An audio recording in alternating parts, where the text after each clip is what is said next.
Or can I start with you at the end of the table, please, sir, if that's okay? Sure. Funny script, great cast, and I felt a real, hat tip to the incredible landscapes and beauty that we saw in Westerns from the likes of John Ford. Would that be a good assumption, sir? Well, yeah, I mean, I think it's a language, you know, the Western, and a lot of those places haven't been photographed in so many years. It was just nice to kind of run right at it and to go there. And the people in Monument Valley and Canyon de Chelly and these places were just really nice. And we went in in Monument Valley. You get a blessing from the Navajo chief and kind of ask permission to photograph in this landscape. And once you set up your camera, I mean, you're there. So it's impossible not to sort of celebrate, you know. Gives it incredible John Ford and authenticity. all of the kind of iconography. Jerry, if I can move on to you, please. One of the biggest producers in Hollywood in the world, Pirates franchise, to name but a few. Audiences in the States absolutely loved this film, even though results maybe aren't as you expected. How do you feel about that, but also with the opportunity of international audiences for the film? Well, I think the results are never what we want. You know, we always want more, just the way it is, no matter how big or small it is. And, you know, it's a worldwide market, so, you know, one country doesn't dictate the outcome of the movie. It's just a small portion of it. But looking forward to the worldwide audiences embracing Yeah, absolutely. it. We're that's why we're here. We're very excited about being in Europe, and just got in from Berlin and Tokyo, and thrilled to be in London again. We love it here. I'm going to flip back over there. Tom, what a great character to get your teeth into in terms of the layers that he has as a character. Did you embrace that? Did you have fun with it? Oh, yes. I mean, when I sent the script, you immediately... But, you know, if by then, the end of reading it for the first time, you sort of know how to do it, then you're going to do it, you know, and that's what I felt about this. It was something that was all of a piece, something I sort of understood, and something, you know, I was flattered to ask to be in it, and at the same time, I'm a big fan of Westerns, so I thought, well, do it. That's the thing. Army, if I can move on to you, please, a couple of things. I don't know if I'm the only one here, but for years I've been saying hi-ho silver, which is wrong. Yep. So thanks for clearing that up for us. Everyone's been help. getting it for years. And also, I believe you may well be taking on a godfather role in the next couple of days, taking on your great-grandfather's royal connection from the past, possibly. Oh, yeah. In fact, right after this, we're going directly to The hospital. Army's great-grandfather was William's godfather. So there's a little royal connection and times for today as well. Johnny Depp. This was an important role for you. I don't think there's any relation. No? For me. We could find one. We could find one. He's probably dragging. We're probably all related. This was an important role for you. Because there's a message behind, you know, all the fun and the comedy that goes on in this film. There's a message that was important for you to get out there. Yeah, it was very important. I mean, as Gore and Jerry and I discussed early on, you know, when there was just the very seedling of a story or a screenplay, an idea basically. We all agreed that first and foremost that the Native Americans must be represented with the dignity and the integrity that we know them to have, and to try and show what crimes were committed against them, you know, especially at that time, as progress was, you know, bashing its way westward. It was important to also take the way that the Native Americans have been portrayed in cinema for however long cinema's been around, you know, to take that idea of them, the cliche of them as savages, and flip that on its head, you know. Thank you. Rebecca, she's a great character. I imagine you had a lot of fun with that. Did you draw inspiration from from anywhere or anyone to kind of... Not really. I hadn't watched. There were lots of, obviously, sort of stereotypical lady in the West is sometimes damsel in distress, attached to the sort of railroad, you know. And I was kind of insistent with Gore that I wanted to be a bit tougher and slap back and scratch back and spit back. So I did. So I don't know. I've seen lots of westerns, but I sort of made her my own as well.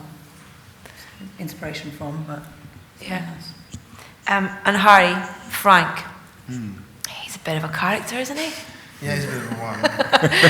How do you describe him? Because I kind of find it impossible, to be honest. A clown Is that with the a point? nice pick. A clown with a nice pick. And I He likes believe, to wear a bonnet on his head. but I believe you're taking the William Tell overture a step further as well. I believe so. That a group called Future Cuts have done some remix of William Tell Overture, which I heard on the carpet last night. Sounded pretty good. Great. Talking about that, I like it. Right, we're going to head over to this young gentleman in the front row who's from Film Club, who's going to ask our first question. Finn, who's your question for? Go ahead, sir. Johnny, Hi, how are you? I really enjoyed your imaginative and creative roles, especially Tonto. Thank you.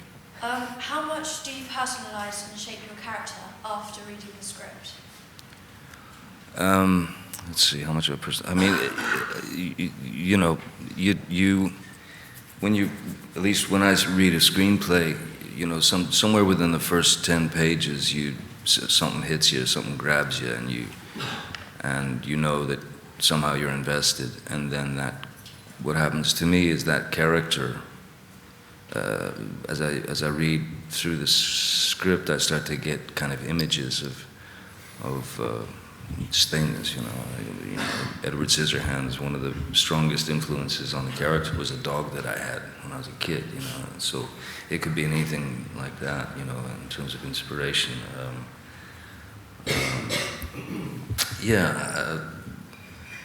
You add as much as you can get away with, basically, you know. And I've been pretty lucky.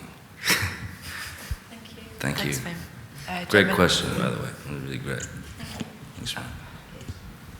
Well done with the film. I really enjoyed Lone Ranger. Cool. I've got two questions. First one's to Johnny.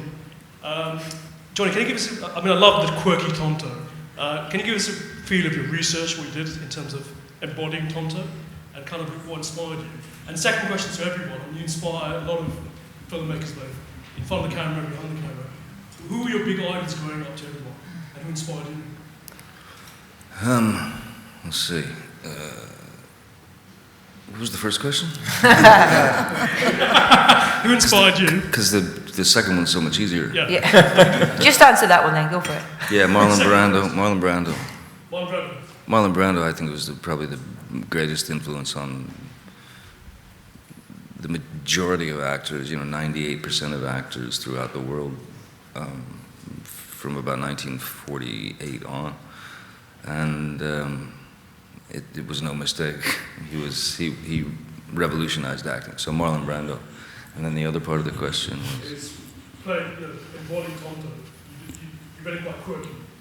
What research did you do playing in that? Who inspired you? What inspired you? Well, I'll tell you, I mean, what inspired me really was to try, as I said, to try to, you know, at least, you know, attempt to get a couple of shots in on the dragon that, you know, attempting to slay the dragon of the cliche of the Native American as, first of all, as a savage or as lesser than the white man or as in this case, this particular case, the sidekick of the Lone Ranger, of the cowboy. So that was, you know, and to portray what they call themselves, you know, what they were called before Columbus made his, you know, faulty remark that he thought he landed in India and named them Indians. They were called the human beings, you know, and so it was, you know, that's how they should be represented as a great culture, a great people with unbelievable humor. If you think Tonto was eccentric, spend some time in. I mean, they're funny people, man. Okay, Jim. Sorry. Yeah. Did anyone else like to answer the other question about inspiration? Idols? Go. Idols? Yeah. Inspiration. It's very hard to say one name. I mean, being here in London, I would say Joseph Losey. Maybe. Just what he did with Pinter was pretty extraordinary in terms of the spaces between the words. And I don't know, but every day it'll be a different answer. Tom. Yes, it is a different answer. Every day it's a different answer. I mean, I can tell you what inspired me to say yes to being in this movie, which was that the Western is about my favorite genre, and at the top of my list of Westerns, in fact, very near the top of my list of all-time great films, is The Wild Bunch by Sam Peckinpah.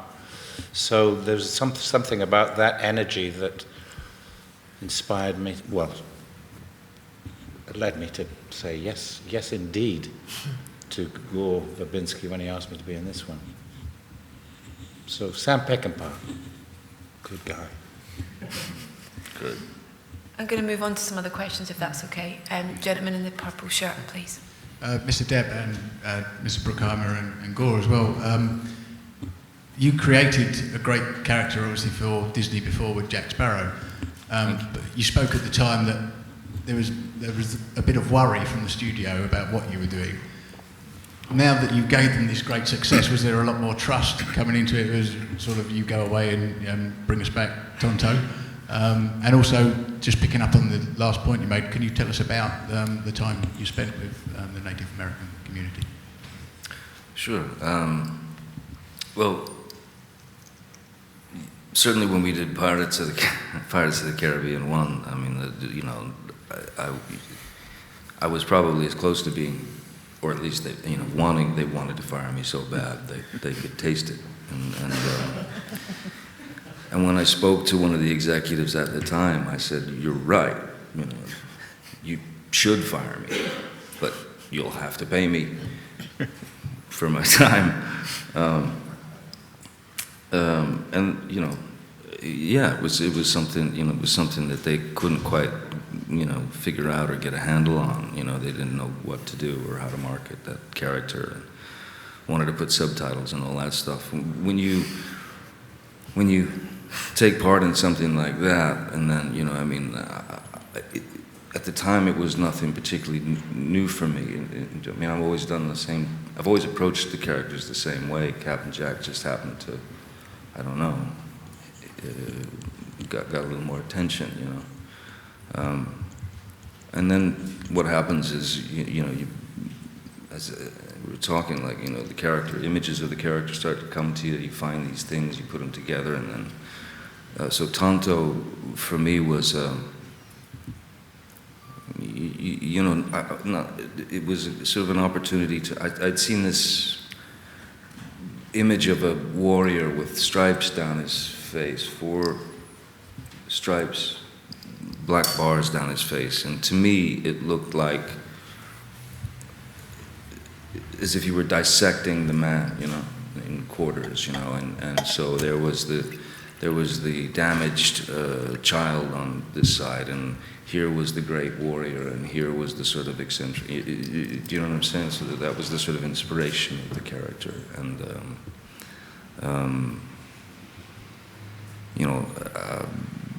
it's one of those things. You get away with it, or you don't. And I feel like my intention was good with the character, and so I feel happy with it.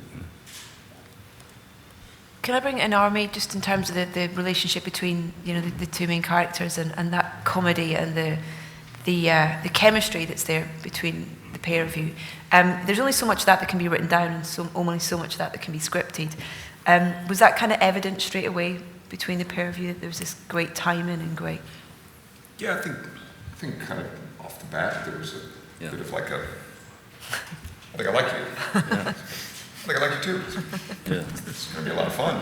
From there, it got more and more fun to the point where I remember several days, in fact, pretty much almost every day, just go, guys, shut up. Okay, just say the lines. We have to get this done before the sun goes behind that mountain. And we just ended up all kind of having a great time on set. And each and every one of us were having a blast, having probably one of the most fun experiences of our lifetime. And I think it really carries over, and I think the audience picks it up. I think that's why the movie feels so fun. Yeah. Gentleman here. Question for the cast, especially the chaps, I think. What would your 10-year-old selves have thought of you now playing out a Western on this scale? And did those childhood games perhaps give you your taste for acting that you've subsequently followed on to? I think Harry, so. do you want to answer that? Yeah, I think there is something about playing a cowboy that was probably inspirational. I didn't want to stop doing that, and that would have been what you were playing around in your garden with your friends. And so to find myself 20 years on, trying with an adult brain to learn how to twirl a gun for a sort of completely professional reason, it was strange but good. Felt good. I always wanted to be a cowboy, by the way, so I did my best in this one. She kind of is. Yeah, I am a cowboy. I still haven't, I don't think I've developed a taste for acting yet. I'm not sure I ever will, to be honest, but, you know, I've had worse jobs. A lot worse. I mean, if there's any, there may be something in the fact that, you know, when I was a little kid, you know, I'd been told growing up that we had some degree of Native American blood in us. You know, I always found that a point of pride. So when it came to cowboys and Indians and stuff, I most certainly did not want to be John Wayne. You know, I wanted to be one of the Indians. I think I'm with JD on this one. When I grew up, I did a program called Indian Guides, and it's kind of like Boy Scouts, except it's the Native American aspect, and you learn, you know, like indigenous Native American skills that, you know, they would have needed to survive. So I had a really, really cool pair of moccasins that I thought when I put them on, it gave me superpowers. And I could walk around completely silently, and I loved it. So I was always the Indian in Cowboys and Indians. He gave me the magic moccasins. Now and again, I just trot around in them. They'll sneak up on you. It's terrifying. They make me faster. Should we move on to the gentleman with the check shirt? Hi, another question. Oh, sorry. Oh, you've got a microphone already. Great, go for it. Okay. Another question for Mr. Depp. You talked earlier about the fact that when you were playing Edward Scissorhands, you were inspired by a dog you had at the time. Is there an equivalent for this movie, The Lone Ranger, something that inspired you in the same way? Well, I would say the thing that inspired me most was being able to spend time with some of the, you know, the elders of the Comanche Nation, who have been very, very kind to not only us but to me, the Navajo. Spending time with those people, talking about their history, but from their perspective, which is the real perspective, because history is always written by the winners, isn't it? You know, that in itself was everything to me. Just being welcomed into that world. You know. And check shirt in the front row, please. I've got a question for Army and Johnny. Your roles are very athletic. You've got a lot of activity in the film. Did you have to do any special training to get in shape, or were you already super fit to start with?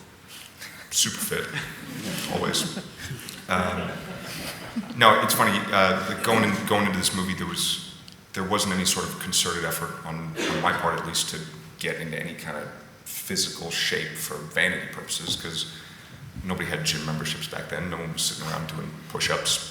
It wasn't the thing. You got muscular by doing work. So we had cowboy camp, and they put us to work, taking saddles on and off horses 100 times, you know, cracking bullwhips, throwing lassos, you know, all the kinds of stuff you'd do. And apart from that, I did a lot of cycling, just because I knew there'd be days where we'd spend 12 hours a day in a saddle, and my legs needed to last. So long bike rides, stuff like that.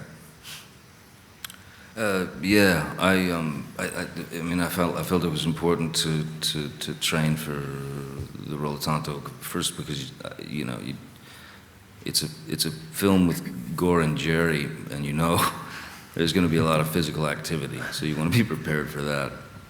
And they're, it takes us a while to shoot some of these sequences. So yeah, you wanted to be ready for all that. Plus, I'm old, and you want to, before things start to just go completely south. Yeah, you want to try and maintain some sort of physical. You don't want to weep every morning when you wake up. So I trained to, and also the idea Tonto had to be taken seriously as a warrior, so I couldn't really wander in there like some sort of skinny, junkie-looking guy. On the left, second row in the American T-shirt. It's a question for Mr. Verbinski. Very, very few members of your potential audience will ever have heard of Clayton Moore, Jay Silverheels, or the unlamented Clinton Spilsbury. So, since these characters, or these actors, are at best a very distant memory in cinematic and television senses, why is it then that the Lone Ranger and Tonto remain such iconic images for us? Well, I think there's so many there are so many kind of icons we've taken from the William. You can't think of the William Tell Overture without thinking of the Lone Ranger. You can't the Mask, the Silver Bullet, the White Horse. There's the iconography is just in our culture. You see if you've never watched the Lone Ranger, you're gonna pick up a package of donuts and he's gonna be on the label or something. So it's kind of I know the Lone Ranger, but I'm not exactly sure what that is. And it was a great opportunity for us to kind of. I think there's something about the original TV series that, for me, that was a bit two-dimensional in that way. That I remembered it, but he lived by his code, and he was,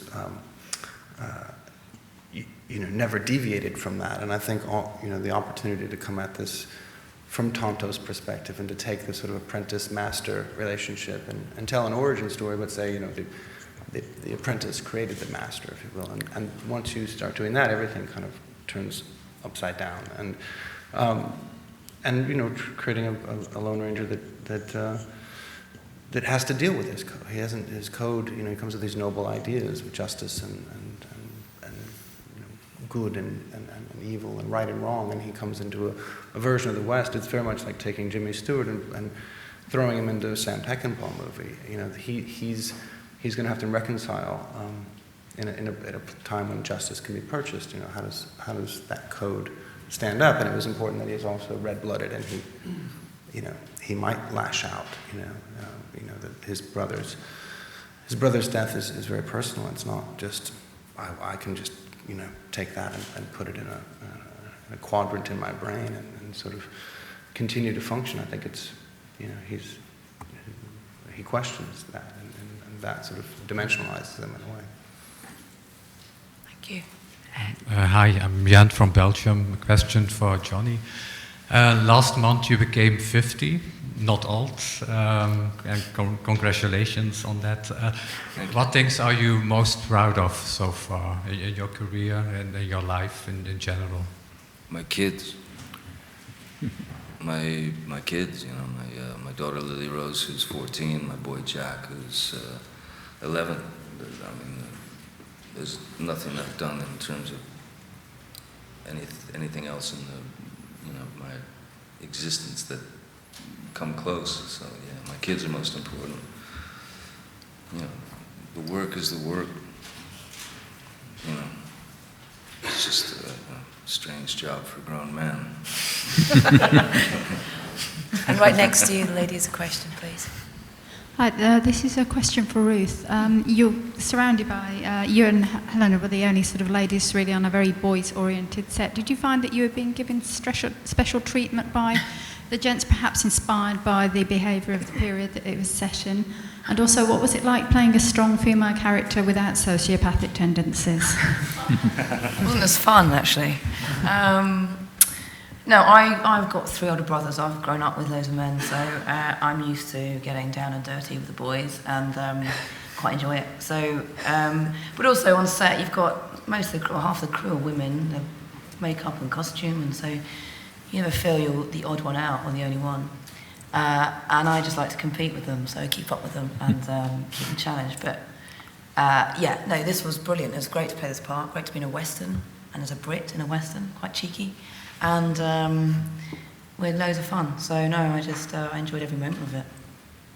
Can I bring that up with Jerry and Gore, actually? Kind of pretty strong British cast in this film as well. And you know, we have 3 incredible actors on this table with us, to name but a few and stuff. What was it about their talents that were right for this film? We've got to get the Americans out of here, and then we can have an honest conversation. I just think it's really, I think it's the theatre. I mean, it's, you know, there's the craft of acting is alive and well here, and it's just wonderful to come and you know, it's people come in and read for the part, you know, and a lot of times in Hollywood, agents and whatnot, just people don't want to read. I'm not reading. I'm not coming in and reading. And you know, if you come out to London and you have a casting session, people come in and read, and they're not. It's not embarrassing, or it's kind of a way of like making sure that not only is the director auditioning the actor, I think the actor is auditioning the director, and you know, Harry and Ruth just come. Tom is a different story. But, you know, he wants not going to read. Like, send me the contract. Can't read. But I just think it's great to come out here and just, you know, you get the part because you come in and you do the work. Thank you. Gentleman there? Yeah. White t-shirt on. Now come to you. It's a question for Jerry and Gore. Should the House of Mouse deem the Lone Ranger to be a big success, do you have any plans to expand upon the Lone Ranger, maybe do some sequels? That's sort of up to the audience, you know, and up to Disney. You know, about 6 months from now, there will be a decision made in one way or another, and so we'll wait until they come to us. Hopefully they will. At the front here. Hi, Johnny. Hi. You were executive producer on this. I wondered what sort of benefits that brought you in terms of decision making. And Jerry and Gore, how did that affect your relationship with Johnny? Well, I think he got to the craft service line ahead of everybody else. So I think that worked well for him. Yeah. And I got a chair and a trailer and yeah, coffee occasionally. No, you know, the executive producer credit was a beautiful gesture that from Jerry. Just out of, you know, the kindness of his heart to hand me over that title, and primarily because we were you know, we were all in it, you know, from the very beginning. Like as I said before, from the very seed of the project, we were all there, you know, in all the script meetings and whatnot, and it was that for me was plenty. That was beautiful, but to be welcomed into that part of the process, but then for Jerry to give me that title was yeah, quite a shock. So basically, what I'm saying is I didn't do anything. That's not quite right, because you know, it wasn't an honorary thing. It was something that he brings so much creativity to the process, and to have him in the script meetings early on, and the conceptualizing the character, his character and other characters, it helps us so much because he's got such a wealth of creative knowledge that he puts on, layers on the script and the story, that it was a pleasure to bring him in really early, and creatively it was fantastic for the movie. Okay, last question, gentleman there in the green shirt. Yeah, question for Jerry, if I can. You've got a long sort of tradition working with composer Hans Zimmer. Just sort of elaborate on, you know, the collaboration, the ideas that you wanted to sort of put across in the film, and, you know, his sort of work in general. Hans, you know, I love very strong melodies, you know, and strong themes, and Hans comes from a European tradition. of doing that. It's just inbred in him. And the team around him is pretty much the same. So there's a synchronicity that we have. We've worked together for a long time. Gore's the same way. He's worked with him. And he always comes up with something from a different angle. It can be authentic to the piece, and he does an enormous amount of research for the period. And it's a creative choice, and the way his mind works melodically is something that I love.